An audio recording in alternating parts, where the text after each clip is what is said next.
Cream the Rabbit, everyone's favorite, I don't know. Sometimes she's a playable character that's central to the story, and other times you just sit back and wonder why the actual she's here. Today, we're gonna look at Cream's role in every Sonic game she appears in, and rank her from worthless to elite.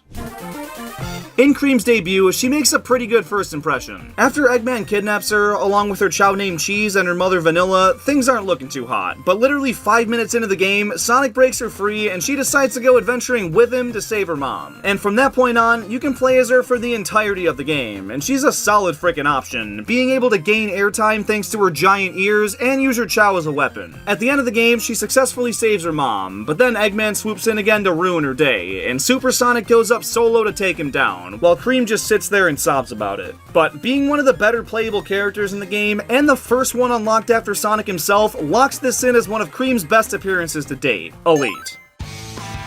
In the base Sonic adventure, Cream was nowhere to be seen, but in the DX port, she was added as an Easter egg you can find in Station Square, which is cool, but worthless. In Sonic Pinball Party, Cream can be found in the Casinopolis mode, where she takes you to whichever game you want to lose all your money to. I mean, at least she's employed, but still worthless. Sonic Battle gives Cream her own episode in the story, which is pretty big for her, but it doesn't exactly paint her in the best light. Sonic and Tails trust her to watch Emerl for a while, and just seconds into them being alone, Eggman shows up and captures them, without much resistance either. And then Emerl does all the fighting to break them out of Eggman's base, and Cream literally just stands there and does nothing, because apparently she's afraid of violence now, in a fucking fighting game. I don't know. She cries to Emerl constantly because she doesn't want to see him fight, then refuses to help him in battle, which gets him beat up worse, and afterwards, she cries more about not helping. Make up your mind and do something, damn it. It's a really obnoxious look for her. And sure, she's involved a good bit in the story and is part of the playable roster, but her contributions are little to none. Barely does anything. Sonic Heroes puts Cream into Team Rose as the flight archetype, which is the most useful one in my opinion, and she's playable throughout their entire adventure. The Team Rose playthrough is generally considered the easiest of the mix, which by extension means the characters are the most OP, and in the end she achieves her main goal of rescuing her missing Chow, while also playing a small role in taking down Metal Madness, which is a great look for her, and definitely belongs up in Elite. Unlike the second Sonic Advance game, the third doesn't incorporate Cream until the latter half of the game, but she's still made playable for all levels after that point, and is a very active participant in the story, particularly in the ending. After Ultimate Jamerl is defeated, his body washes ashore on the beach, Cream takes him to Tails to get repaired, and restores the personality of Emerl, the robot she befriended in Sonic Battle, and from there, she takes him home to live with her and her mother, where they live happily ever after. It's a very strong and compassionate look for her, but only being playable for basically the final act of the game takes her down a notch compared to the previous title. She's pretty useful. In Shadow the Hedgehog, Cream goes wandering around a creepy looking castle, gets separated from her Chow, and gets herself stuck within its walls, needing Shadow to find and rescue both of them, which is a pretty incompetent, worthless look for her. In Sonic Rush, Cream is basically Blaze's BFF. When the two meet, Cream offers to be her tour guide for finding the Soul Emeralds, and after Blaze accepts, the two are pretty inseparable. She's there cheering Blaze on in levels and yapping in some cutscenes, but doesn't do much for the plot until she gets kidnapped by Eggman. Again, but this time to be used as bait for Blaze. It doesn't amount to much, and is really the most memorable thing about her in this game, but since she does help Blaze locate some of the Soul Emeralds that are vital to saving the day, I'll keep her just above worthless. Sonic Riders and its sequel Zero Gravity both treat Cream about the same way. After beating the game's hero story, she's unlocked as a playable character in free race mode, and has pretty average stats overall, making her a solid choice and nothing more. Barely does anything. Sonic and the Secret Rings only features Cream as an unlockable character in the game's party mode, which is something, but not a meaningful contribution to the events of the game, so another barely does anything.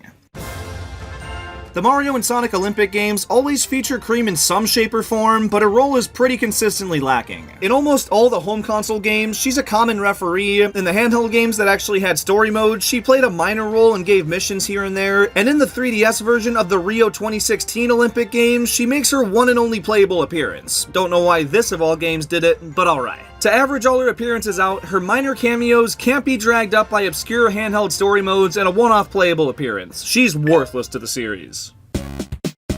In Sonic Chronicles The Dark Brotherhood, Cream does her trademark move of losing cheese and makes Sonic and Co go find him for her. Once they do, she joins the party, which is fairly early in the playthrough, and she's an incredibly overpowered member. Her healing abilities are broken and come in mega clutch, making her an easy choice for just about any party setup. Even as a certified Cream hater, I gotta put some respect on her name here. This is elite.